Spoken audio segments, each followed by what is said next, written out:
Ya, Assalamualaikum warahmatullahi wabarakatuh. Terima kasih udah klik video ini. Kita akan kembali sharing-sharing membahas pertanyaan dari sahabat viewers. Berikut ini pertanyaannya saya bacakan. Assalamualaikum warahmatullahi wabarakatuh. Waalaikumsalam warahmatullahi wabarakatuh. Kak mau tanya, kalau rumah hadiah milik istri bisa dijual kah? Tanpa persetujuan mantan suami, dan bagaimana proses AJB-nya? Apa bisa tanpa tanda tangan mantan? Apa batal demi hukum? Baik, sebelum saya jawab, tentu saya posisi di sini bukan untuk menggurui, untuk mengajari tidak, kemudian untuk sok tahu tidak ya, tapi saya mengundang. Bagi teman-teman yang punya pengalaman terkait dengan pertanyaan sahabat kita di sini, silahkan sampaikan pengalamannya. Bagi teman-teman yang punya kompetensi di bidang ini, silahkan sampaikan jawaban atau solusi yang tepat untuk pertanyaan sahabat kita ini. Saya hanya coba menyampaikan berdasarkan referensi dan juga pengalaman dalam praktik persidangan penanganan perkara sehari-hari ya. Terkait dengan harta bersama atau harta gonogini, memang di dalam undang-undang perkawinan itu disebutkan bahwasanya setiap harta benda yang diperoleh semenjak berlangsungnya suatu perkawinan itu adalah harta bersama. Suami memiliki hak atas harta benda tersebut, begitupun istri memiliki hak yang sama atas harta benda tersebut. Dan ketika terjadi suatu perceraian, maka mantan suami dan mantan istri punya hak yang sama. Separuh untuk mantan suami, separuh untuk mantan istri. Dan ketika harta benda tersebut akan dijual, tentu harus dengan persetujuan dan seizin dari kedua belah pihak. Tidak bisa dijual secara sepihak. Nah, namun meskipun di dalam undang-undang perkawinan itu disebutkan setiap harta benda yang diperoleh semenjak berlangsungnya perkawinan itu disebut dengan harta bersama, ternyata di dalam penjelasan undang-undang tersebut ada penjelasannya terkait dengan misalkan pembagian harta bersama tersebut itu dilakukan berdasarkan hukum masing-masing. Dalam artian ada hukum agama ya, hukum adat ataupun yang lainnya. Nah, di sini kita masuk ke hukum agama, khususnya bagi yang beragama Islam. Selain mengacu kepada undang-undang perkawinan, bagi yang beragama Islam tentu ada panduan yang lain lagi. Ya, ada panduan tambahan, yaitu sebagaimana yang tertuang di dalam buku kompilasi hukum Islam atau KHI, di mana di situ juga disebutkan terkait dengan harta bersama. Dan terkait dengan harta bersama ini, ternyata meskipun harta benda yang diperoleh semenjak berlangsungnya perkawinan itu ternyata tidak secara otomatis seluruhnya dianggap sebagai harta bersama atau harta gonogini. Ada pemisahannya, ada pengecualiannya juga ternyata. Seperti apa? Yang pertama adalah harta warisan. Harta warisan ya itu tidak termasuk ke dalam harta bersama.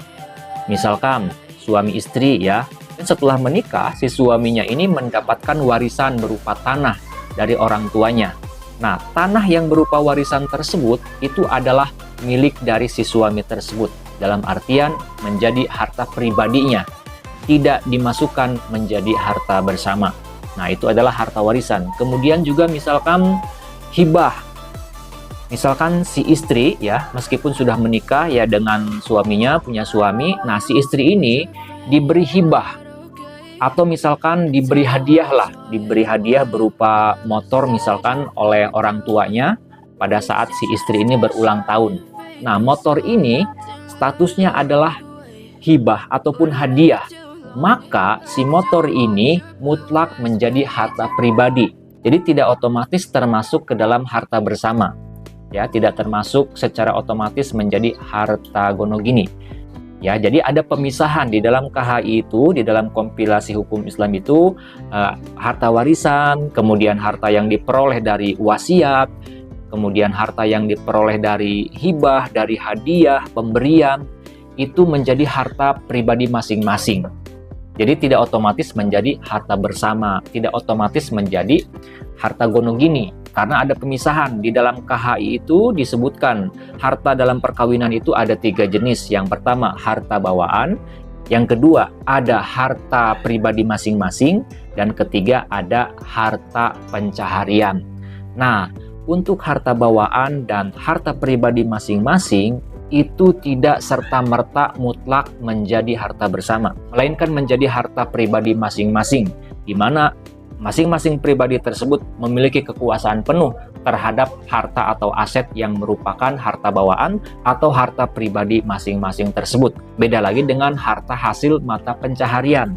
Dalam artian harta yang diperoleh berdasarkan hasil kerja, hasil usaha, baik itu dari suaminya maupun dari istrinya, ataupun kedua belah pihak sama-sama bekerja misalkan, atau berusaha bareng-bareng menghasilkan suatu aset, maka itulah yang mutlak disebut sebagai harta bersama atau harta gonogini. Nah, kembali kepada pertanyaan sahabat kita tadi, kalau misalkan kita memiliki tanah ya, ataupun juga rumah, di mana tanah dan rumah tersebut merupakan hadiah atau hibah misalkan dari orang tua, dari saudara, atau dari siapapun itu, harta tersebut yang berupa tanah dan rumah itu mutlak menjadi harta pribadi masing-masing.